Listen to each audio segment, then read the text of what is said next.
Should we stay or should we go? They've made up their minds. They're pretty rock solid. A poll shows most Albertans want to stay in Canada. A community mourns the loss of 3 young junior hockey players and reaches out to their families.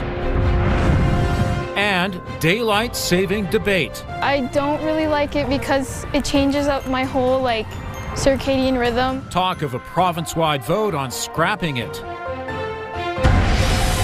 CTV Calgary, local breaking news with Ian White.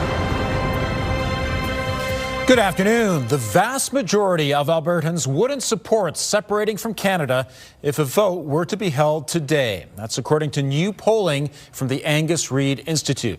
Jordan Canigan is at McDougall Centre downtown with more. And Jordan, what is the support for provincial independence?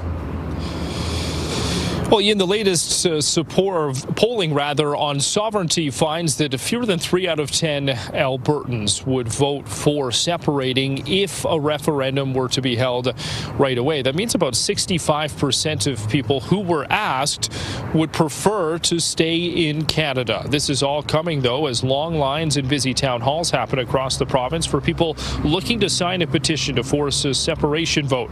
Those wanting to leave say Alberta needs to break free from harmful federal policies and gain full control of the province's resources.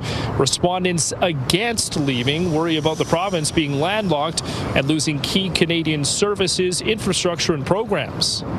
57% of Albertans not only say that in a referendum they would vote to stay, but they would definitely vote to stay. They aren't going anywhere. They've made up their minds. They're pretty rock solid.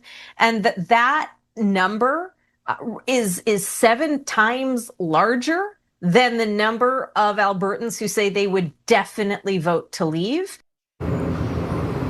Now, the Angus Reid Institute polled 979 Albertans online from February 2nd to the 6th. Now, that poll has a margin of error of plus or minus 3 percentage points 19 times out of 20.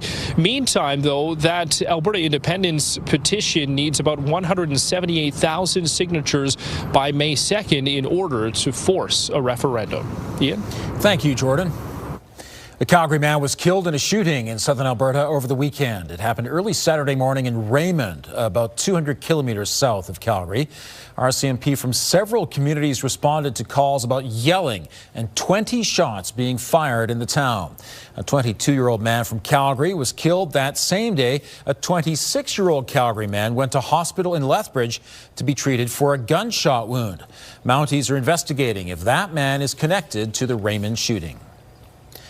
The Southern Alberta hockey community came together in Staveley last night to remember 3 junior hockey players killed in a highway collision last week.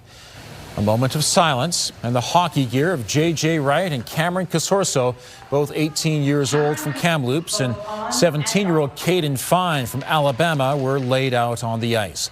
Hundreds packed the Staveley Arena to remember the players. The game was one of several fundraisers raising money for the players' families and team. The family of J.J. Wright are trying to come to terms with his death. Even though it ended in the worst possible way for our 3 families and all of these teammates and everybody else that was touched by these boys, I've told the team, and I'll tell everybody that asks, that we are 100% happy with our choice to bring him here. The Southern Alberta Mustangs will resume their season on Saturday. The community is also planning a larger memorial at a later date.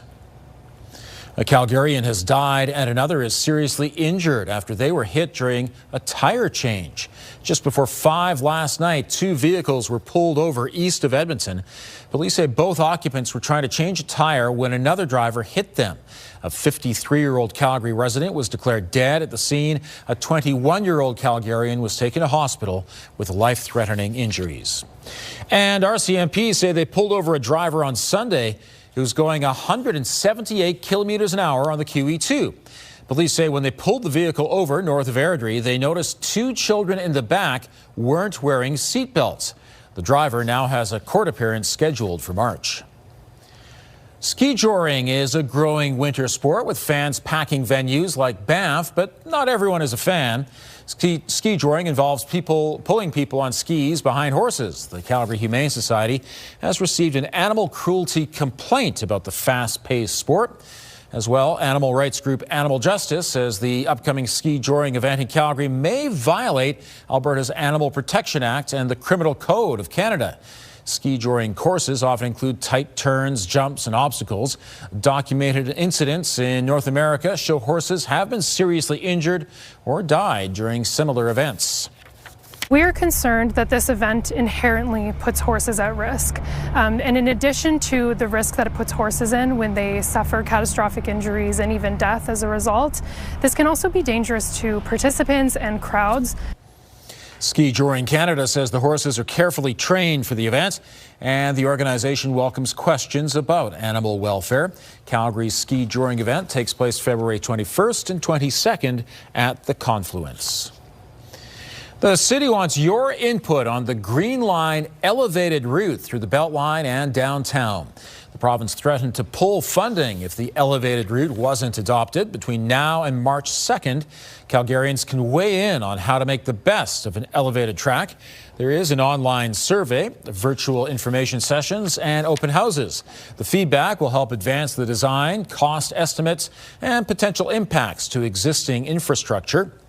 The city wants to make sure the plan is broadly supported by Calgarians before the start of construction. A new report is calling for national funding to address the impact of climate change on infrastructure.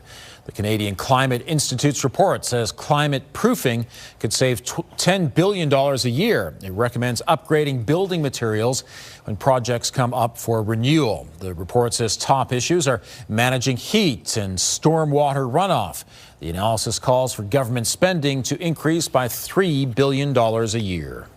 Might be using more heat-resistant pavements or materials for road beds that better tolerate being saturated more often by intense rainfall, or could be increasing the capacity of stormwater pipes and culverts by replacing them with larger diameter versions. The City of Calgary says it expects climate change will increase future capital and operating costs, and that it's working to mitigate those impacts. Okay, Danielle, another very pleasant weekend, and it just kind of carries on into the week. Is this February or what? It's amazing, isn't it? It is something. Yeah. If you like these warmer temperatures, well, then this is a week for you. We're not going to get into the teens, so we're not looking at record-breaking heat this week. And we're looking at very quiet weather overall, and temperatures above normal and certainly well above the freezing mark. So 5 degrees was our high today. It's also the temperature at the airport right now. We've had a decent amount of cloud cover in the city today, but that will clear out tonight while we're sleeping. So tomorrow will be mainly sunny. One thing to keep note of is that for tomorrow morning, there will be a wind chill when off to work and school. So it will feel closer to -6. So layers are a good thing for tomorrow, because then by the afternoon, yeah, it will be a little bit windy, gusts around 40 kilometers per hour. That will kick us up to 8 degrees. More details coming up, Ian. Thanks, Danielle. The Stampede has announced another concert, and it's one of Canada's biggest stars from the 1990s. And isn't it ironic? Don't you think? It's like rain. Alanis Morissette will perform at the Saddle Dome on Saturday, July 11th. Born and raised in Ottawa, Morissette won 5 Grammys for her 1995 album, Jagged Little Pill, which sold more than 33 million copies.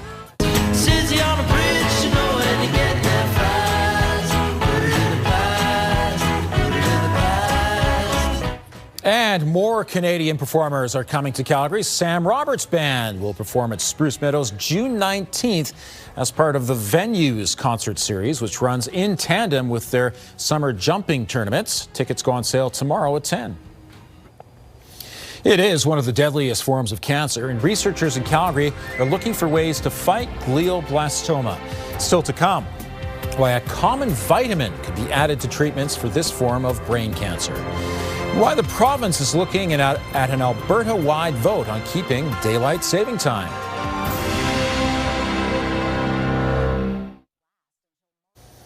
As we prepare to spring forward next month, Premier Danielle Smith says her government is actively discussing a referendum question on the time change. On her radio call-in show on Saturday, Smith said they're discussing if they should bring this forward as a referendum question to first end the time change and then the preference to stay on daylight or standard time. Most Calgarians we talk to are ready to end the practice. Just think it's an outdated institution. I don't really know why we're still doing it. I see like pitch black, like I don't want to go out. But then daylight saving time is like, wait, it's actually sunny now. That's like, I feel like for a slight like change to pay, just like change your clocks, I feel like it's worth it. I don't really like it because it changes up my whole like circadian rhythm. In 2021, Albertans cast ballots for a time change referendum. At the same time, they voted for the municipal election. 50.2% chose to keep the time change, but the Premier says the wording of that question could have been more clear. And Danielle, of course, you have to talk about springing forward and so forth every spring. Yeah. Despite the fact that it has nothing to do with the weather. Springing forward is not as fun as gaining an hour in the fall. Yeah, oh no. Right? Absolutely. When you get an extra hour of sleep. Absolutely, yeah. That's nice, but the getting up an extra hour early is a little difficult. Okay, Skywatch weather cam. It's beautiful out there. Enjoy it all you can. This week, what we had today is pretty much the same every day this week. Kind of like Groundhog Day, you could say. And then by next week, it will be much cooler. We'll have daytime highs below freezing. 43 kilometers per hour. That was the max in Pincher Creek today, closer to 30 in Cranbrook and 30 in Banff. So it was a quiet day with regards to the winds. The winds are going to pick up for tomorrow. They're not going to be excessive, but it will be breezy at times. 60 kilometer per hour gusts for Pincher Creek tomorrow, 50 for Lethbridge. Calgary, Brooks, Medicine Hat, 40 kilometer per hour gusts, and everywhere else looking closer to 30. So expect a wind, especially in the afternoon hours. Temperatures right now, 7 degrees in Lethbridge and Pincher Creek, Calgary 5. That's our daytime high, also our current temperature. Drumheller is sitting at 6 right now, and Brooks at 9, Medicine Hat at 8. So very toasty temperatures for this time of year, and you can expect a lot of those single digits, plus single digits for the rest of this week because the jet stream is still in the right place to give us a somewhat warmer push of air from the south. We're getting westerly flow a lot as well, which helps warm up our temperature. So this is the pattern that we are in right until Sunday. Then Sunday, things will start to change. So if you like this warmer weather, make sure you make the best of it and enjoy it all you can this week while we've got it. Okay, radar and satellite. Not a whole lot to talk about. There is a stateside system that's going to remain stateside. Systems in through BC, but the mountains are going to eat up all that moisture, which is unfortunate because we do need a lot of moisture. We're not going to get any really this week. Just some cloud cover at times, which is why I'm just going to play this through because there's not a whole lot to talk about. Yeah, mainly sunny, cloudy periods at times for the next few days. All right, and just want to point something out again with regards to your wind chill for the morning. Wind chill of -6 to kick off the day, so a bit of a chilly start, but then +8 in the afternoon, and that's when it will get a little windy, 40 kilometer per hour gusts. That's your 24-hour forecast brought to you by Fifth Avenue Volkswagen. Family-owned, community-driven. Discover more at Fifth Avenue Volkswagen. All right, looking at that longer range forecast, really nice this week. Quiet weather, yes, a little on the windy side tomorrow. 8 degrees for tomorrow, 7 for Wednesday, 9 for Thursday, and then we start our slow decline. 6 for Friday, 3 by Saturday. By Sunday, you're looking at closer to the freezing mark.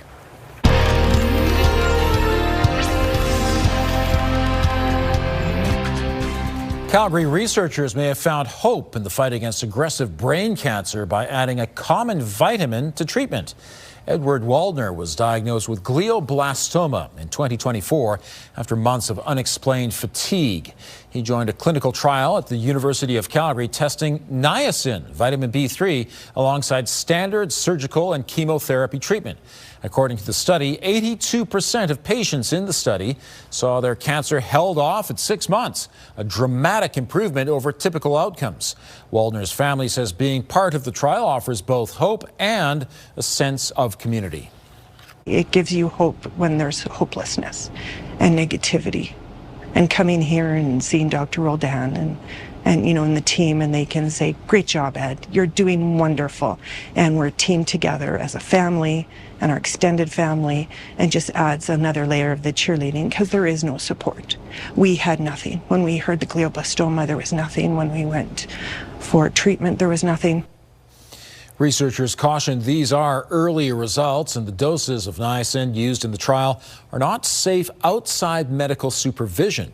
More patients are being enrolled for a final analysis. She's been through a family tragedy that's difficult to imagine. Coming up, the author of Dear Sister on fighting back against abuse.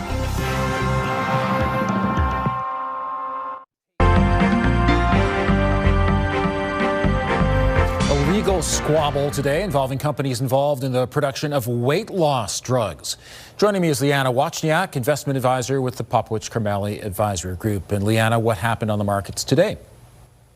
Well, Ian, it was quite an interesting day on the markets today, with the Canadian market, the TSX, finishing up over 500 points today. That's about over a 1.5%, about 1.7% on the day on its own. Now, the reason behind that was largely due to mining companies lifted by the price of gold, which shot up again at some point, seeing up another 2.5% over that $5,100 an ounce mark for the price of gold over the course of the day today. So that really lifted the entire Canadian market higher overall. Meantime, Novo Nordisk is suing Hims & Hers Health over a weight loss pill. That's right. Hims & Hers Health had developed a copycat version of Wegovy, which is Novo Nordisk's, of course, flagship weight loss pill, and they were going to offer it for $49. Now, that was quickly scrapped after the FDA came down on them and said they weren't going to allow these sort of composite drugs to be put together, particularly for patented items like weight loss pills. But Wegovy maker Novo Nordisk has still actually filed a patent infringement lawsuit looking for damages on that front. That actually boosted Novo Nordisk's share price today and really hurt Hims & Hers. We saw that down over 15% by the end of the day on trading today. All right. Thanks very much. Thank you. Air Canada is suspending flights to Cuba because of a jet fuel shortage. Beginning tomorrow, fuel will no longer be available to international airlines in Cuba. It's due to the U.S. fuel blockade targeting the Caribbean nation. Air Canada will be flying empty planes to Cuba to pick up around 3,000 customers currently vacationing there. At this point, WestJet and Air Transat have not suspended service, but are allowing for free changes or cancellations.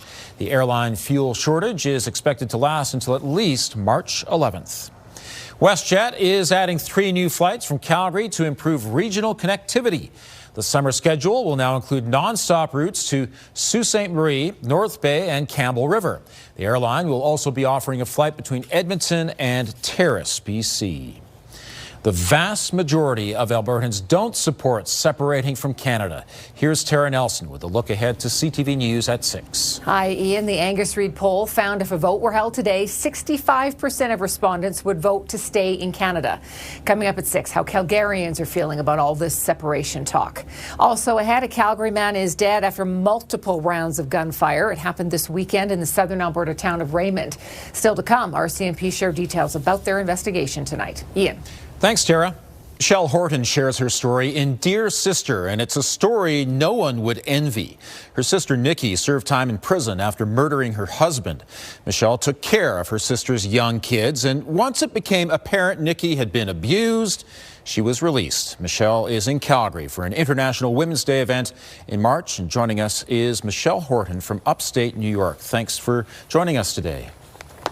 Thank you for having me.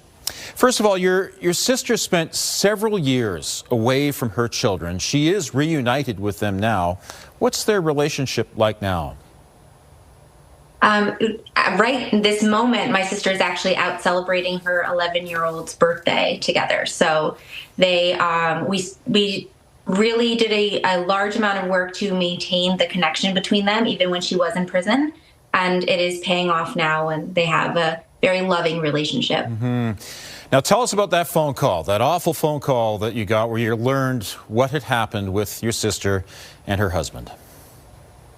I mean, it started off by just saying that she was arrested for homicide, which was the wildest thing anyone could have told me, because she's a gentle, preschool teacher, mom, and I had no idea that there was any unrest in their relationship.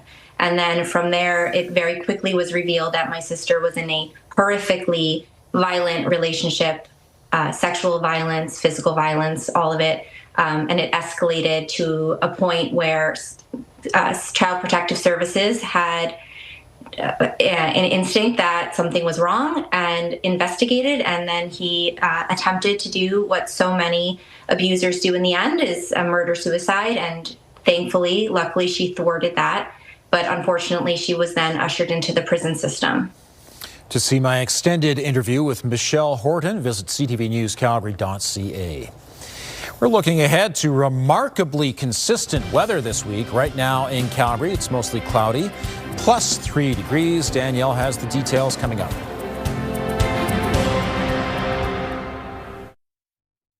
What surprises me about your forecast is there's a wind chill tomorrow? Yeah, I know. I want to make sure you're prepared for that, because chilly starts to the day because we're dipping below freezing most nights. And so early in the morning when off to work and school, a bit of a bite, but not in the afternoon.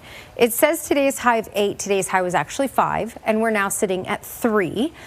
Normal is 0 for this time of year, just to put it in perspective. But tomorrow's high will be 8. And the next day 7, and the next day 9. This comes with a lot of sunshine, a little breezy at times. Tomorrow afternoon, gusts up to 40 kilometers per hour. Thanks, Danielle. 3 Calgarians competed in women's ski jumping at the Winter Olympics on Saturday, and one of them had a big hometown crowd connected to her workplace. Clutching Canadian flags, they watched as ski jumper Nicole Moorer made her Olympic debut in Italy. Residents and staff at this United Active Living facility held a watch party to support the Calgary athlete. Moorer works for United Active Living and recently visited each location to talk about her Olympic journey. It's impressive. She spoke here a couple of months ago, so it made a real nice connection. The pride. It doesn't matter if they win gold. It's just a matter that they've made it that far. It was nice to see them into the finals. Canada's Abigail Strait finished 11th, Moorer 19th, and Natalie Eilers 49th in the women's normal hill ski jumping. They compete again on the large hill February 15th. Thanks for joining us. Now here's the early edition of the CTV National News.